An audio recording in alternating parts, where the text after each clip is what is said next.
Nesta aula, vamos falar um pouco sobre diversas técnicas de detecção de radioatividade alfa, beta e gama.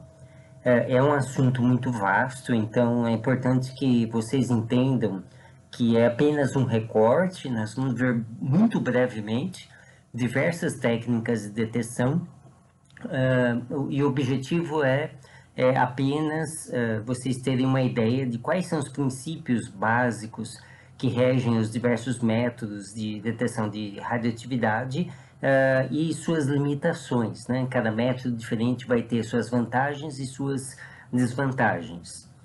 Ok, vamos lá, vamos tentar dar um recorte um pouco cronológico, embora não seja rigorosamente cronológico. A gente vai falar primeiro de técnicas mais antigas, mas eventualmente na sucessão de uma técnica para outra a gente opte por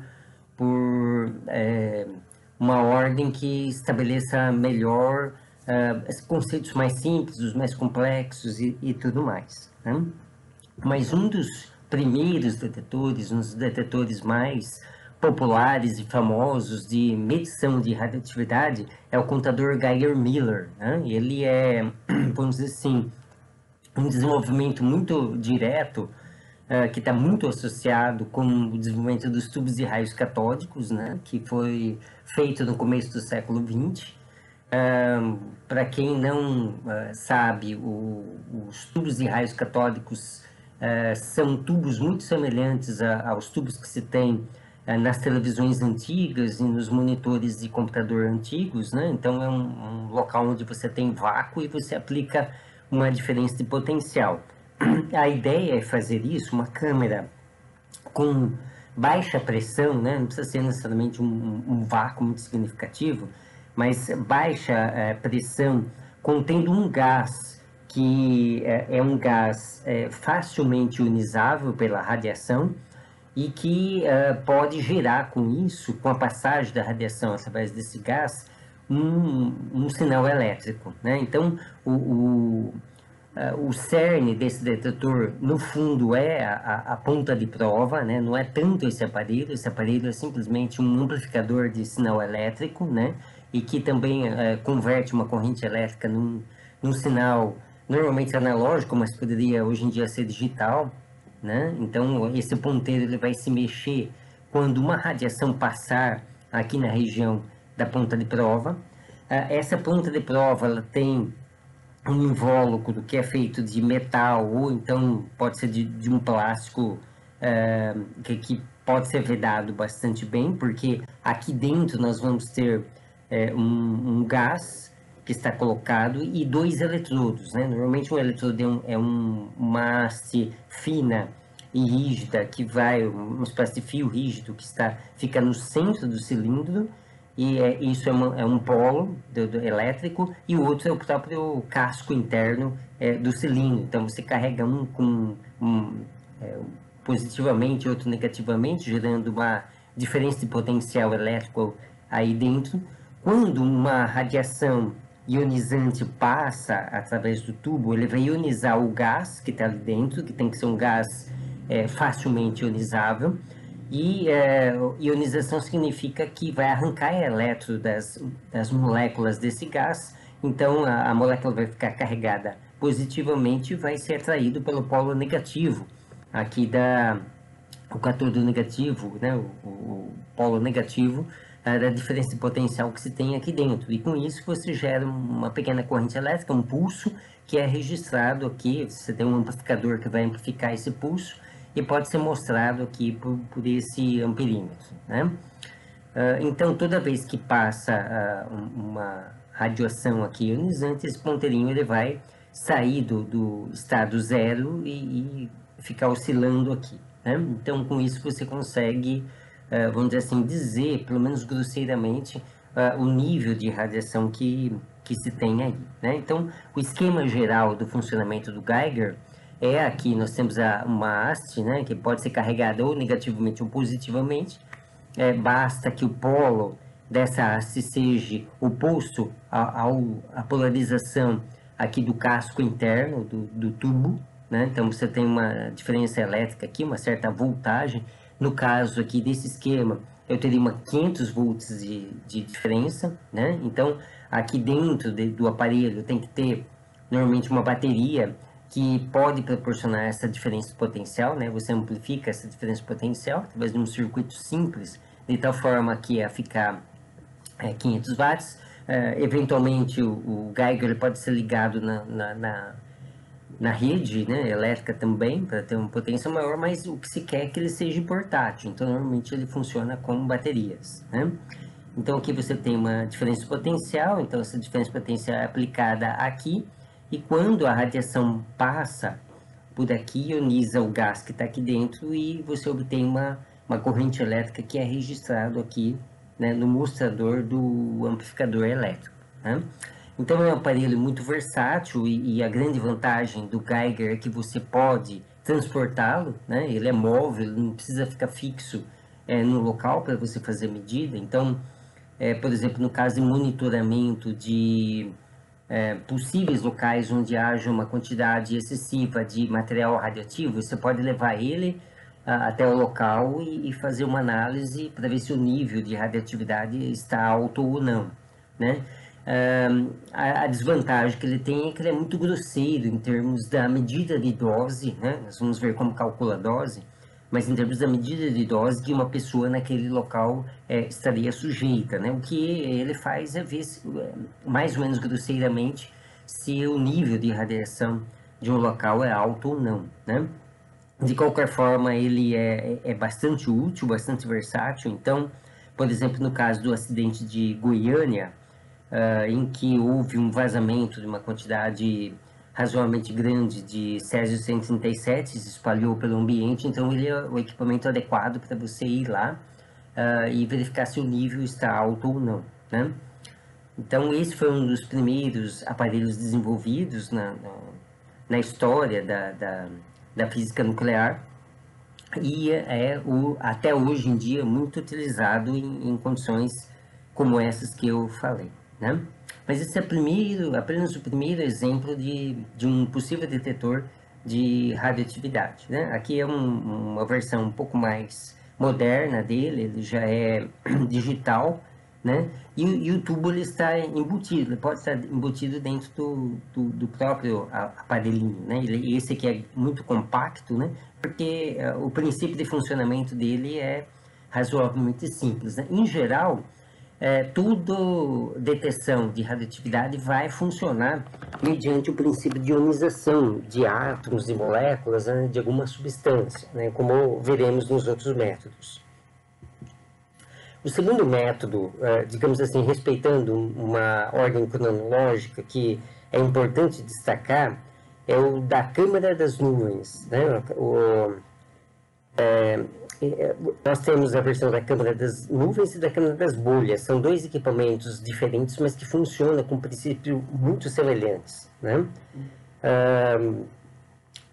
Essa foto aqui é uma foto de uma câmara de bolhas do Fermilab, né? É um equipamento muito grande, ele tem 4.000 metros de altura e nessa versão ele é muito eficiente para detectar partículas altamente energéticas, né? Então, partículas, por exemplo, que se obteria no caso de um acelerador nuclear, né? E essa é uma versão desse tipo, que vamos descrever agora, foi desenvolvida pelo Donald Glaser, né?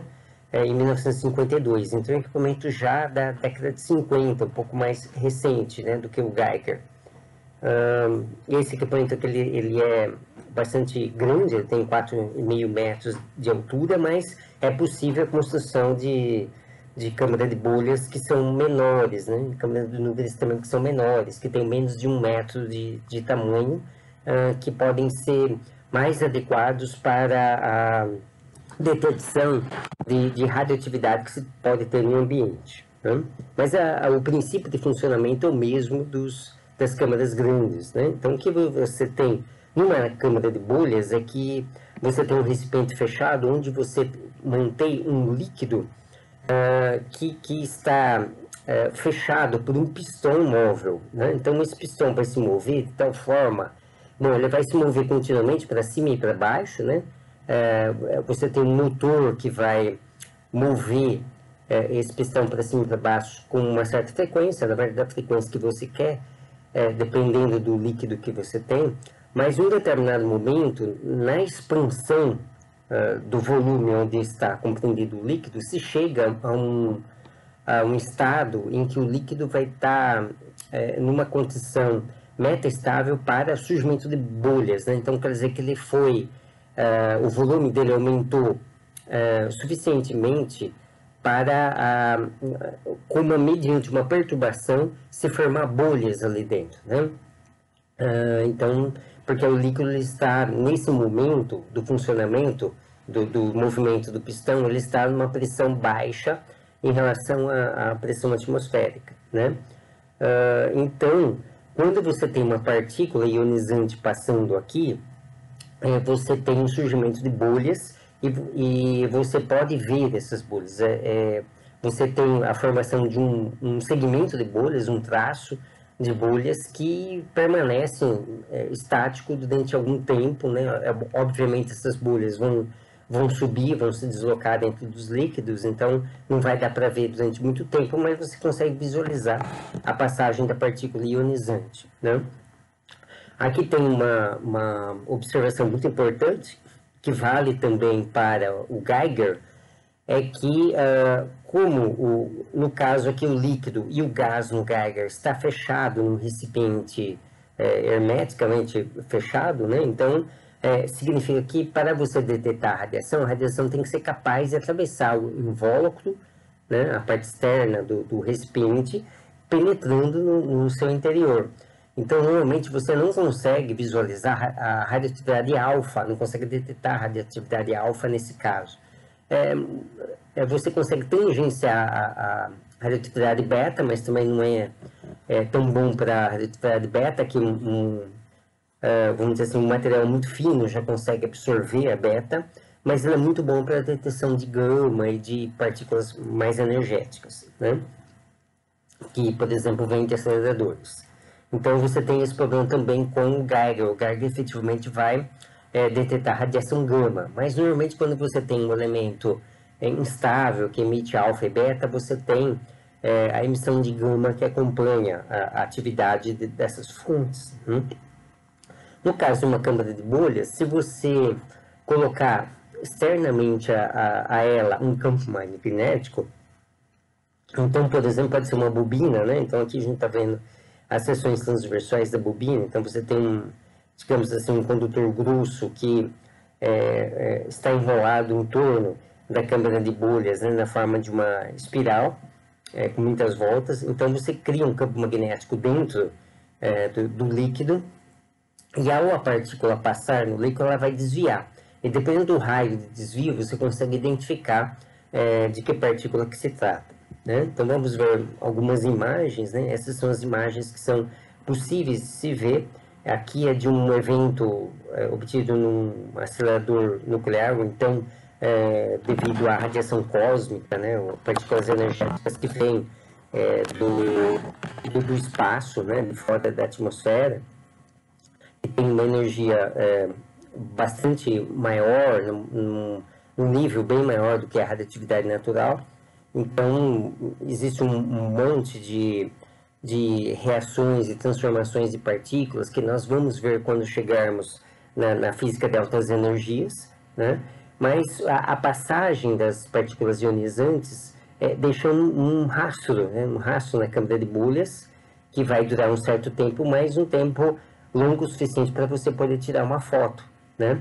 E dependendo do raio de curvatura que as partículas fazem aqui, então dá para você identificar que tipo de partícula se trata. Então, alguns sinais, vamos dizer assim, padrões da coisa. Então, por exemplo, se você tiver uma reta, possivelmente se trata de uma partícula não carregada, porque ela não está se desviando no campo magnético. Então, onde está reto, pode ser uma partícula de carga zero, pode ser gama, inclusive, né? E aqui, por exemplo, você tem dois segmentos irmãos parecidos que se desviam em direções diferentes e que surgem do nada, né? Então, você tem uma ponta aqui e eles aparecem, né? E esse evento aqui, ele pode ser um evento que está relacionado à criação de pares. Então, eventualmente, uma gama ela pode decair num par elétron-pósitron, por exemplo. Como o elétron e o pósitron têm carga e massa iguais, eles vão ter um raio de desvio parecido. Mas como o sinal das cargas é oposto, então uma se desvia para um lado e outra se desvia para o outro no campo magnético, né? Quando você tem uma espiral, se trata de uma partícula que está perdendo energia no meio, então o raio de curvatura vai ficar cada vez menor até a partícula ser absorvida, né? Então, foi muito útil no desenvolvimento da física de partículas, né? A câmara de bolhas, justamente por gerar imagens desse tipo. O grande inconveniente da câmara de bolhas é que ela não é transportável da mesma forma que o Geiger, mas ela é mais precisa em termos da identificação e da contagem do número de partículas radioativas que incidem no seu volume. Uma variação, que na verdade é mais antiga da câmara de bolhas, é a câmara de Wilson, ou a chamada câmara de nuvens. A grande diferença entre a câmara de nuvens e a câmara de bolhas é que, em vez de você ter um líquido dentro da câmara, você tem um vapor, e você também tem um êmbolo variável, né, que não está colocado aqui, mas pode ser também um sistema de refrigeração, que faz com que o vapor que ele esteja supersaturado, de tal forma que quando passa uma partícula ionizante, né, ela causa uma perturbação, também pelo processo de ionização, e isso faz com que surjam não bolhas no meio, mas surgem gotículas no meio, porque o vapor, aonde passou a partícula ionizante, ele se transforma em líquido, né? Então você tem a formação de gotículas, né? Então o traço que você vai ver é um segmento de gotículas que se tem, né? Então isso foi desenvolvido na década de 20, né, pelo Wilson, então por isso que muitas vezes é denominado de câmara de Wilson, e também tem as mesmas, vamos dizer assim, desvantagens da câmara de bolhas, né? Não é um equipamento que você possa estar transportando de um lado para o outro, né? Hoje em dia, raramente se usa a câmara de nuvens e a câmara de bolhas, né? O interesse nesses detetores é mais histórico, né? Hoje em dia, todos os detetores em aceleradores de partículas ou da física de alta energia são detetores eletrônicos, né? Então você tem microchips que, quando a partícula ionizante passa, gera uma corrente elétrica, como vamos ver. Então, vamos dizer assim, as câmaras de bolha em nuvens ficam mais como curiosidade, né? Uma coisa que é utilizada no dia a dia dentro da física nuclear, né? Embora elas possam ser utilizadas, né? Aqui tem algumas imagens, né, de bolhas. Bom, um terceiro vamos dizer assim, exemplo de detetores de radioatividade são as emulsões nucleares. O que seriam as emulsões nucleares? Se tratam de filmes fotográficos especiais, né? Então eles são particularmente sensíveis àquele tipo de radiação que você quer detectar. Então tem emulsões que são mais adequadas para detecção de beta, outras para detecção de alfa, né? Elas não são muito boas para detecção de gamas, mas é possível também você ter alguma resolução na detecção de gama, desde que sejam gama bem energéticas, né?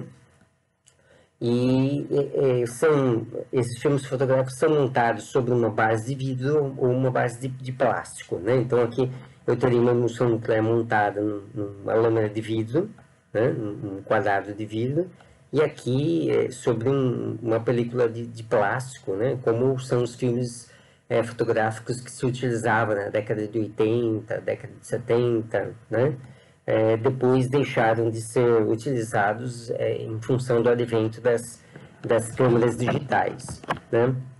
Mas essencialmente, seria a mesma tecnologia que produziu aqueles filmes de película, que também se fazia cinema, né, antigamente, e que se tratam de materiais que são sensíveis à passagem de radiação, inclusive à luz, né?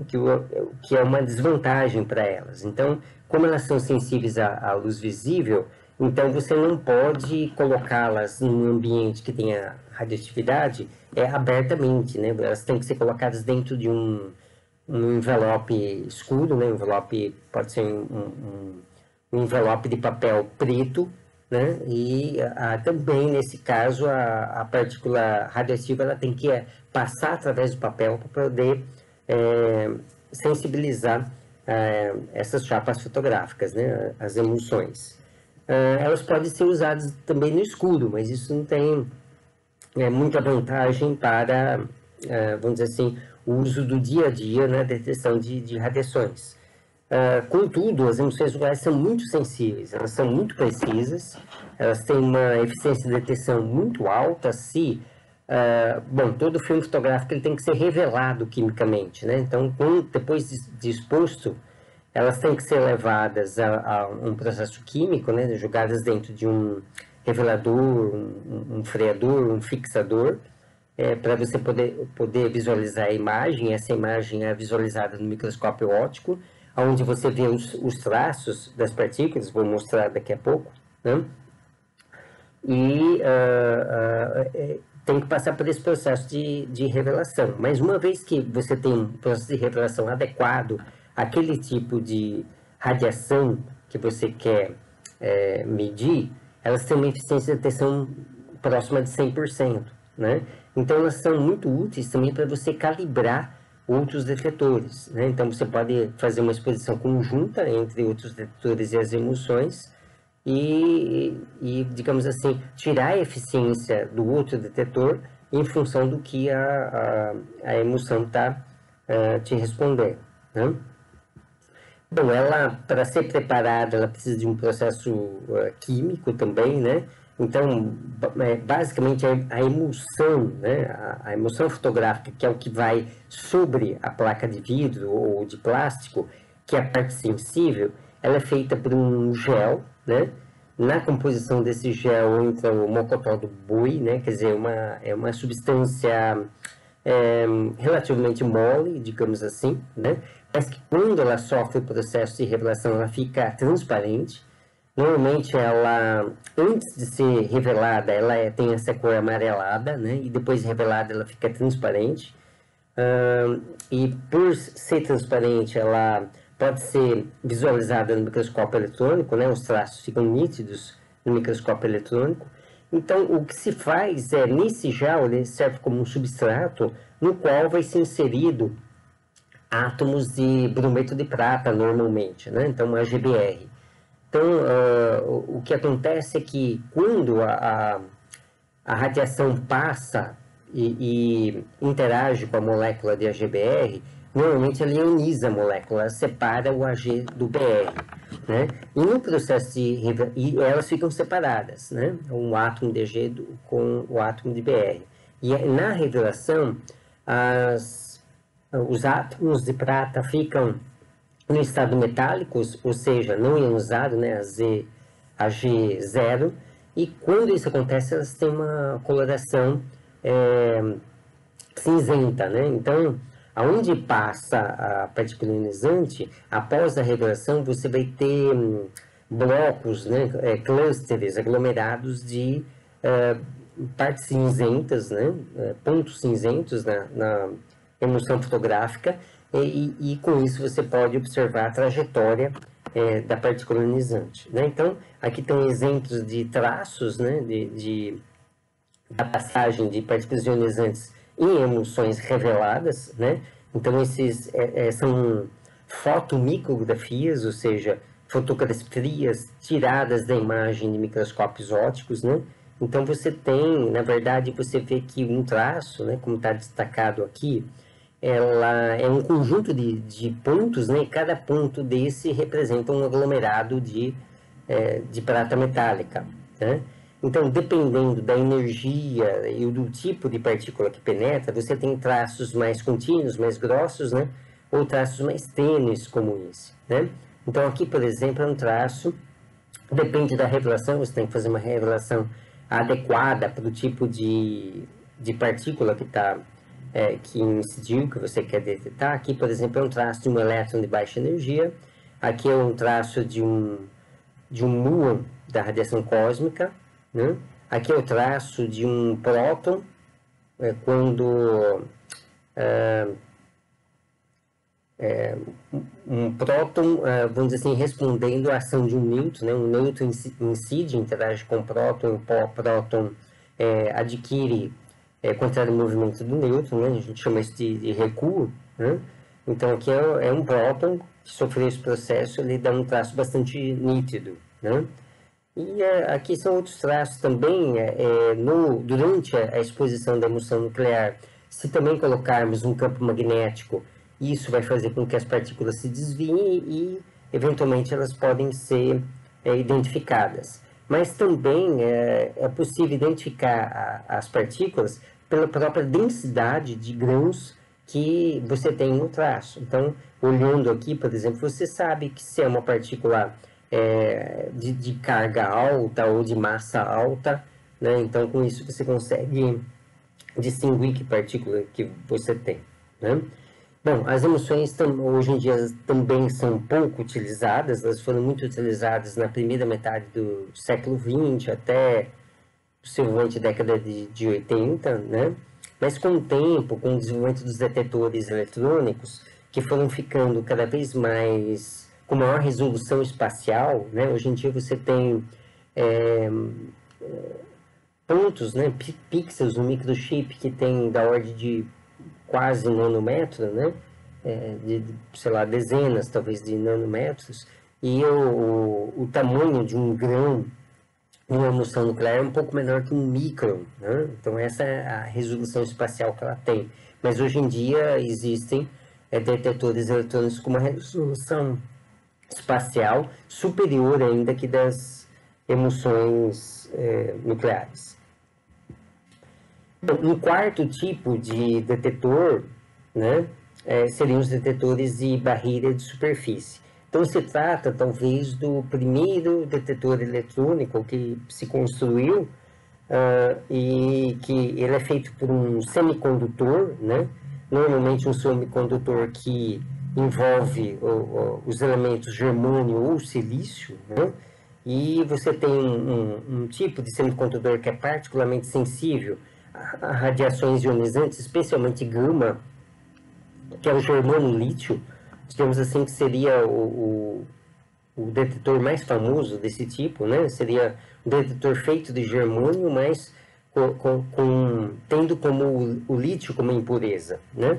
Então, esse material ele é colocado dentro de um recipiente metálico, né?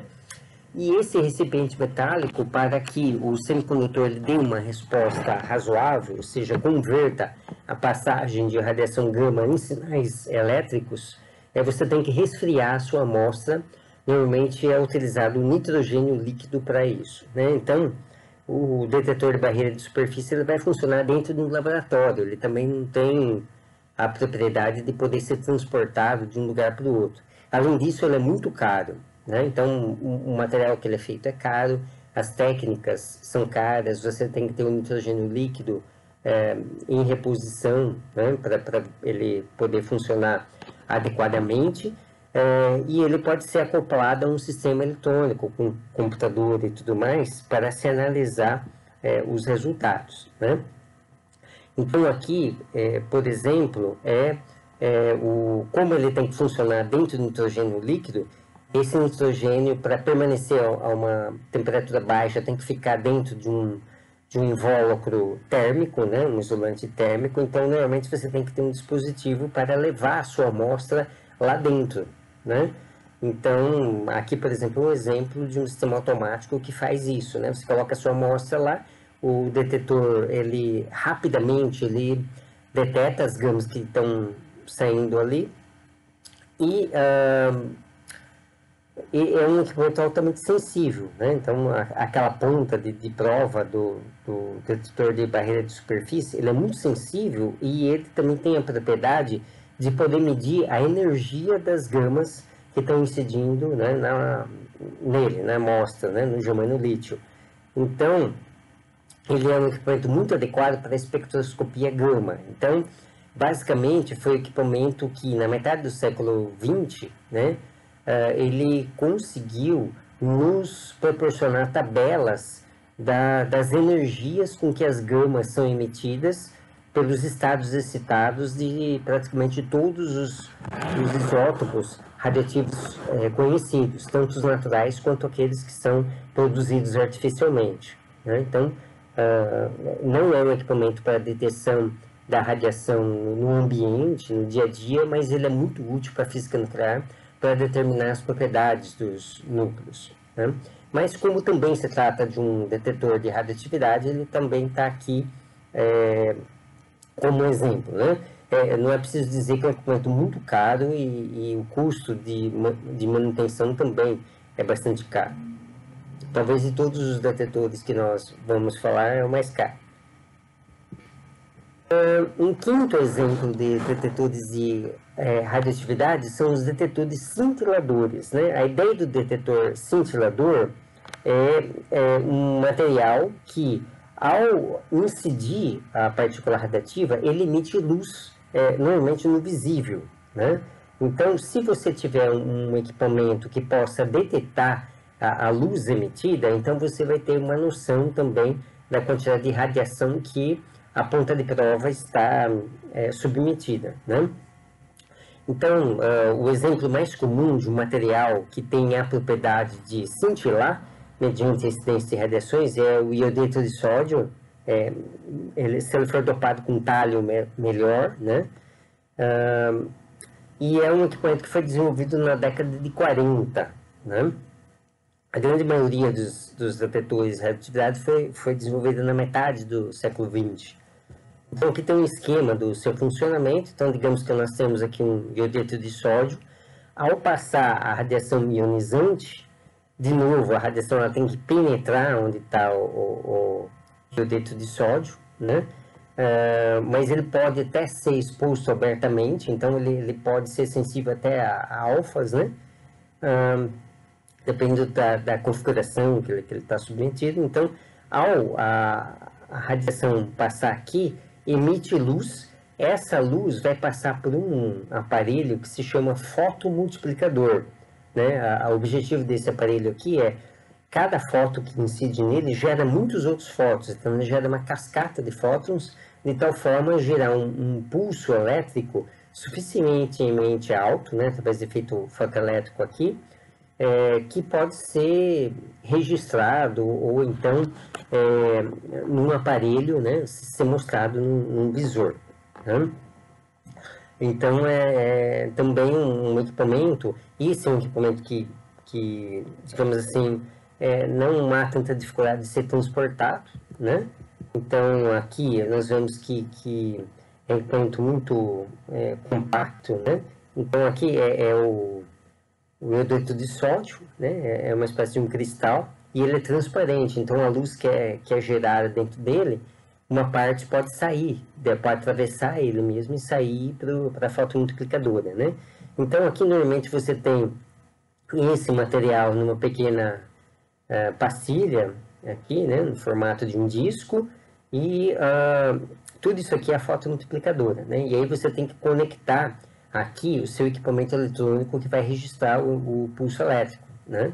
Então pode ser um equipamento parecido com o corpo de um Geiger, onde você tem um ponteiro, né? Ou mesmo um computador, né? Você pode acoplar ele no computador e tá, ou um laptop, né? Se você precisar utilizá-lo em campo, né? E que pode estar registrando aí a passagem de radiação, né?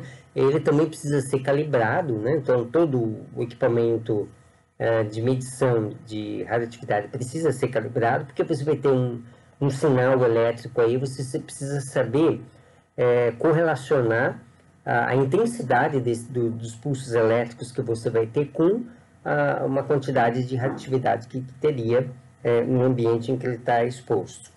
Então, você pode calibrar ele mediante uma emulsão ou mesmo um germanolítio de tal forma que ele vai te dar uma resposta próxima da realidade que se tem.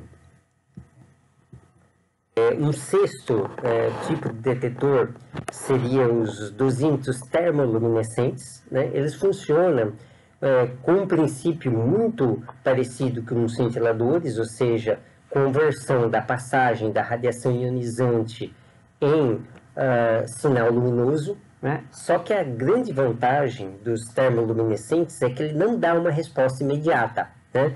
Isso, em primeira instância, pode parecer uma desvantagem, mas na verdade é uma vantagem. Por quê? Porque ele se comporta como uma coisa que nós chamamos de dosímetro integrador. Ou seja, você pode... Bom, o material termoluminescente normalmente é um cristal que é muito simples de ser transportado, muito leve, e pode ser cortado em pedaços pequenos, e então você pode colocá-lo em diversos lugares. Normalmente ele é utilizado como dosímetro para pessoas que trabalham dentro de usinas nucleares, né? Então aqui, por exemplo, tem uma configuração que ela é montada sobre um clipe que pode ser colocado na roupa, né? É a mesma coisa que um crachá de identificação. Então ele fica pendurado, né, na sua camisa, e você pode ficar o dia inteiro com ele, e ele vai estar recebendo a radiação que vem do ambiente. E nesse cristal, a energia de cristal, a energia na forma eletrônica do cristal, ela adquire estados metaestáveis, né? Significa que os elétrons podem ir a níveis maiores de energia e lá ficarem durante muito tempo, horas por horas, né? E o que simula a volta dos elétrons ao nível fundamental, e com isso a emissão da luz, você aquecer o material. Então você fica com o dosímetro durante um certo tempo, pode ficar com ele o dia inteiro. Aí você leva o dosímetro num equipamento que vai aquecê-lo, e ao aquecê-lo, ele vai emitir a luz que vai ser registrada por uma fotomultiplicadora, né? Então, vamos dizer assim, quando você vai obter a resposta do dosímetro, você vai ter uma ideia da quantidade total de radiação que incidiu nele ao longo do dia inteiro. Então, como essa quantidade se refere a um intervalo de tempo razoavelmente longo, a gente chama esse tipo de detetor integrador. É diferente de um detetor instantâneo, como o cintilador, por exemplo, em que você está vendo em tempo real a radiação sendo convertida no sinal elétrico. O Geiger também é um detetor em tempo real, o barreira de superfície, o germânio-lítio também é um detetor em tempo real, né? Já as emissões são integradoras, né? Então você deixa a emissão exposta durante algum tempo, aí a passagem da radiação vai causando as ionizações na emulsão e formando o AG0, né? A prata metalizada, e ao revelar você vê os traços, mas esses traços se referem foram formados durante todo o tempo de exposição da emulsão. Então ela é um detetor integrador também. Então, dependendo do propósito, da medida da radioatividade, pode ser mais interessante utilizar um dosímetro integrador ou um dosímetro instantâneo, né? Então, no caso de quem trabalha numa usina nuclear, é uma vantagem você usar um detetor integrador, porque ele vai ver se ao longo do dia você tomou uma dose razoável ou não, né? Então, recapitulando aqui, a energia transferida pela radiação ionizante é capturada pela rede de um cristal e pode ser liberada na forma de luz por um processo de aquecimento, daí o termo termoluminescente, né? E eles foram desenvolvidos na década de 50 também. Aqui são várias configurações, como o cristal, né? Bom, exemplos pode ser fluoreto de cálcio, de lítio, né? Sulfeto de cálcio, brometo de potássio ou feldespato, que é um tipo de mineral bastante comum na Terra. Então, esses materiais podem ser cortados numa configuração pequena, né? E colocado em crachás ou em algum outro dispositivo móvel, né? Que pode ser facilmente transportado de um lugar para o outro. né? E eles podem ser reutilizados, né? Uma vez que você aqueceu ele, né? Se você tomar os cuidados suficientes, você pode reutilizar. Não indefinidamente, é claro que ele perde um pouco de sensibilidade, mas durante algumas vezes. Um sétimo exemplo de detetores de radioatividade são os chamados SSNTDs, que eu não vou ousar a traduzir, né? Pensem bem aí sobre uma tradução possível, mas são os Solid State Nuclear Track Detectors. Bom, são detetores ou plásticos ou minerais que, vamos dizer assim, apresentam uma resposta à passagem da radiação ionizante também, né?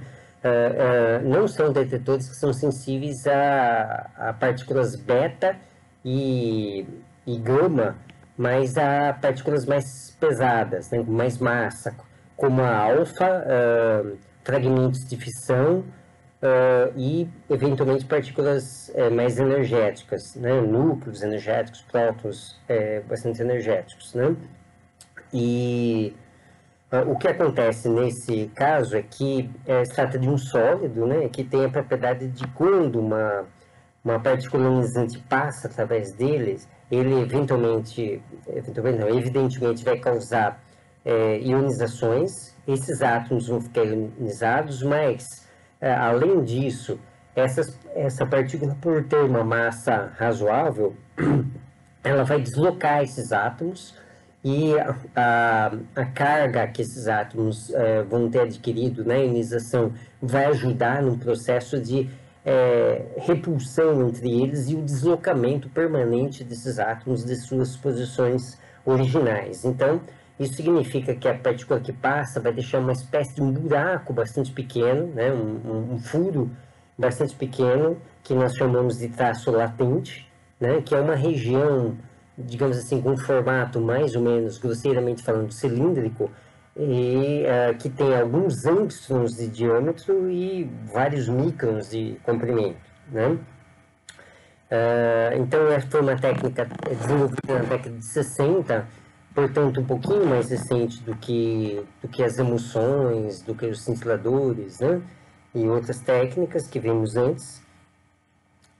E agora, o traço latente que é formado, essa região, vamos dizer assim, em que os átomos se deslocaram, ou as moléculas se deslocaram dentro do material, ele não é possível de se observar no microscópio óptico. Então, o que se faz depois que o detetor ficou um certo tempo em contato com a radiação que se quer detectar, você pegar o material e levar até uma substância química e fazer um tratamento químico com eles, né? Esse tratamento químico a gente chama de ataque químico, né? O chemical etching. Se for um plástico, você vai colocar esse plástico dentro de um certo tempo numa solução básica, a uma certa temperatura, com uma certa concentração da base que você tem ali. E se for um mineral, por exemplo, um vidro que tem essa propriedade, uma mica, como vamos ver em seguida, você joga numa solução ácida. Também deixa um certo tempo, e normalmente quando a solução ácida você tem que refrigerar ela, para não ficar rápida excessivamente, e quando é uma solução básica você tem que aquecer para ficar um pouco mais rápida, para não levar uma eternidade o ataque químico. Mas o que acontece é que o ataque químico, a substância ácida ou básica, vai corroer a superfície do material em questão, mas na região onde a partícula ionizante passou, você vai ter uma velocidade maior de corrosão. Então vai se formar uma espécie de buraco, né, em torno do traço latente, em torno de onde a partícula ionizante passou, e como uma espécie de buraco que pode ser observado no microscópio óptico, né? Então, quando você coloca esse plástico ou mineral no microscópio óptico, você vai ver os traços revelados, os chamados traços revelados, né? O termo pode não ser muito adequado, mas assim que se chama, né? E eu vou mostrar algumas imagens de como que seria a aparência desses traços para vários tipos diferentes de SSNTDs, né? Bom, a ordem que eu escolhi aqui não é a ordem cronológica, né? Então, tem alguns materiais que se descobriu que tinham essa propriedade muito antes de outros, né? Então, é apenas um elenco de como que seriam os traços em diversos materiais, né? O primeiro é o plástico CR39. O CR39 é um plástico normalmente utilizado na indústria óptica, né? Para confecção de lentes, né? Há lentes que são feitas puramente de CR39, algumas outras lentes em que o CR39 entra como um componente, né? Mas aqui está uma fotomicrografia de traços, possivelmente de partículas alfa, no CR39. Então, você tem, se a incidência for perpendicular à superfície do plástico, você vai ter um traço revelado, né? Circular. Isso significa que você tem um buraco aqui, uma cratera circular. E se houver um ângulo, se a partícula entrou no plástico um certo ângulo, você vê uma elipse ou uma elipse com uma ponta, né? Normalmente a superfície do buraco é uma elipse, né? Seria o traço revelado, mas você vê também um certo rabo da profundidade do traço, porque o plástico é transparente, né? Então, como está mostrando aqui nessa foto, né? E quanto maior o ângulo, né? Quanto menos normal for o ângulo, mais comprido é o traço, né? Aqui também você tem também uma variação do tipo de traço, das características do traço com o processo de revelação, quanto tempo você ataca quimicamente, com que concentração do reagente. Normalmente é usado hidróxido de sódio ou hidróxido de potássio, e dependendo da concentração, da temperatura e do tempo, você tem os traços formados de uma maneira diferente, né? Mas normalmente as imagens apresentadas pelo CR39 dentro de um microscópio óptico são bastante nítidas, né? Que é uma imagem um pouquinho mais amplificada, né? De traços. Então, você está também de detetores integradores, né? Você tem que deixar um certo tempo de exposição dos SSNTDs com a amostra que você quer detectar a radiação, ou simplesmente no ar, né? O CR39, por exemplo, tem uma vantagem em relação à emulsão nuclear, que ele pode ser exposto abertamente, porque é um plástico, ele não é sensível à luz visível, né? Porém, a eficiência dele não é tão grande quanto da emulsão nuclear, então ele precisa ser calibrado também, né? De acordo com a geometria de exposição e as condições de exposição que se tem, né? Mas a contagem do número de traços pode te dar a quantidade de atividade integrada, ou seja, a atividade que o plástico esteve exposto ao longo do seu período de exposição, né? Se você deixar mais tempo de exposição, você vai ter mais traços, menos tempo vai ter menos traços. Então, através da contagem desses traços, você pode ter informações da atividade integrada. Mas é possível também tirar informações sobre o ângulo de incidência, né, das partículas, de acordo com o formato do traço. Também a energia, né? Então, dependendo da energia da partícula que está entrando, ela vai dar um traço de características diferentes, né? Então, ele pode até funcionar como um espectrômetro dentro de um certo erro, né, de medida. Uma coisa interessante a respeito do CR39 é que ele foi descoberto dentro do projeto Apollo, né? Então, dentro do projeto Apollo, você tem que fazer uma investigação para ver que material que vai ser utilizado na viseira do capacete do astronauta. Então, você não pode usar vidro como viseira do astronauta, porque se o vidro se quebra, você tem estilhaços muito pequenos que vão causar ferimentos muito graves, né? O vidro também ele é pouco maleável, então mediante tensões ele pode se partir, mesmo que seja um vidro como aquele do carro, que ele é construído, né? Ele é solidificado com uma película plástica dentro, mas isso não resolve o problema do estilhaçamento, né? Então seria muito perigoso usar vidro como material de viseira adicional. Então a opção é por plásticos. E quando se fez essa opção, se testou vários plásticos possíveis, porque você também tem que ter plásticos que são resistentes à radiação que tem na Lua e no espaço aberto, que é uma radiação muito mais intensa do que na Terra. Então também tem que ser um plástico bastante resistente à radiação, ou seja, a radiação ela não pode provocar efeitos nas moléculas, né? Efeitos disruptivos nas moléculas do material. E de todos os plásticos pesquisados pela NASA, o CR39 foi o pior deles, né? E sendo o pior, ou seja, ele é mais sensível à radiação, ele vai ser melhor do ponto de vista de detecção, né? Então foi assim que ele foi descoberto, né? Mas existem vários outros exemplos, né, de plásticos que podem ser utilizados como detetores, né? Um deles é o LR-115. O LR-115 é um detetor plástico que foi desenvolvido pela Kodak, né? A empresa Kodak que faliu, né? Não existe mais. Portanto, hoje em dia seria muito difícil conseguir uma amostra de LR-115, né? Mas é um plástico que tem propriedades semelhantes ao CR39, ele é menos sensível ao CR39. Em geral, ele é uma película muito fina de plástico sensível, montada sobre uma película de filme fotográfico comum, né? Mas que não é bom para a detecção de radioatividade.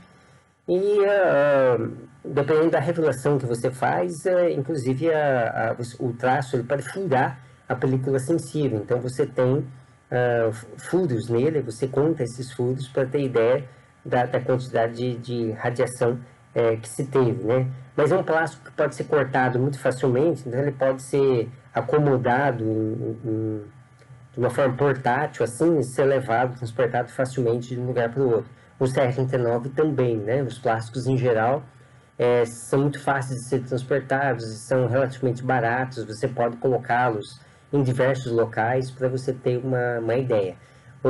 Tais plásticos eles são muito usados para a detecção da radioatividade natural, né?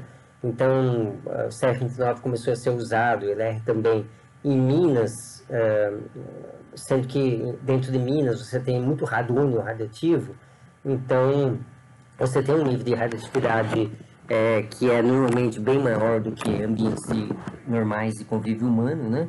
Então você usa esses dosímetros para ter uma ideia da quantidade de radiação que os trabalhadores estão sujeitos, né? E são utilizados também em ambientes de convívio humano, né? Então, dentro de nossas casas, em locais fechados, o radônio se acumula, né? Nós vamos falar disso mais para frente, quando estivermos tratando de proteção radiológica, mas esses plásticos podem ser utilizados para detectar esse tipo de radioatividade.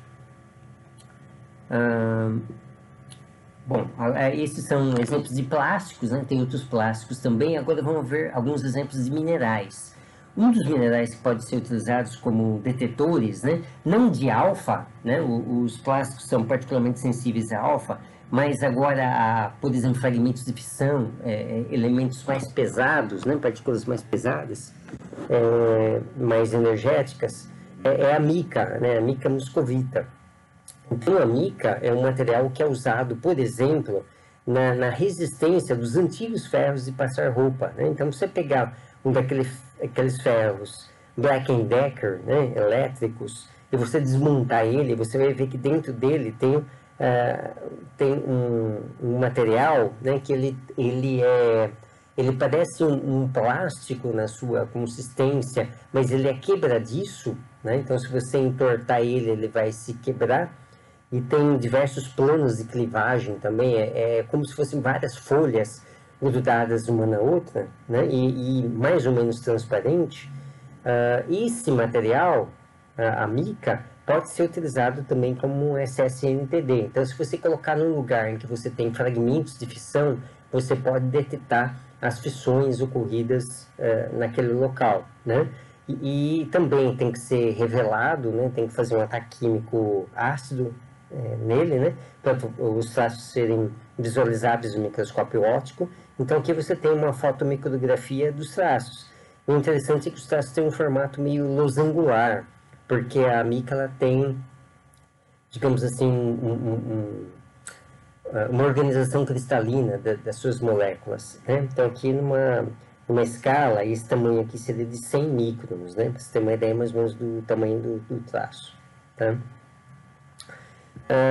Outro material que é bastante usado para a detecção de fragmentos de fissão, e com isso pode ser um material que é muito usado em datação também, de acordo com as técnicas que vamos ver em seguida, é a apatita, né? A apatita é um mineral, então você encontra na terra, em algumas regiões, em rochas, né? Então é um material semi-transparente, ele tem normalmente essa coloração aqui, né? Parece uma resina, mas ele tem uma consistência muito mais parecida com um vidro, e normalmente você consegue esse material em pequenos grãozinhos, né? Não é uma grande rocha, é muito difícil você encontrar uma grande rocha de apatita, mas ela também é sensível pelo processo de formação de traços latentes à passagem de fragmentos de fissão. Então, ela é muito útil para você determinar as fissões que ocorreram dentro de um mineral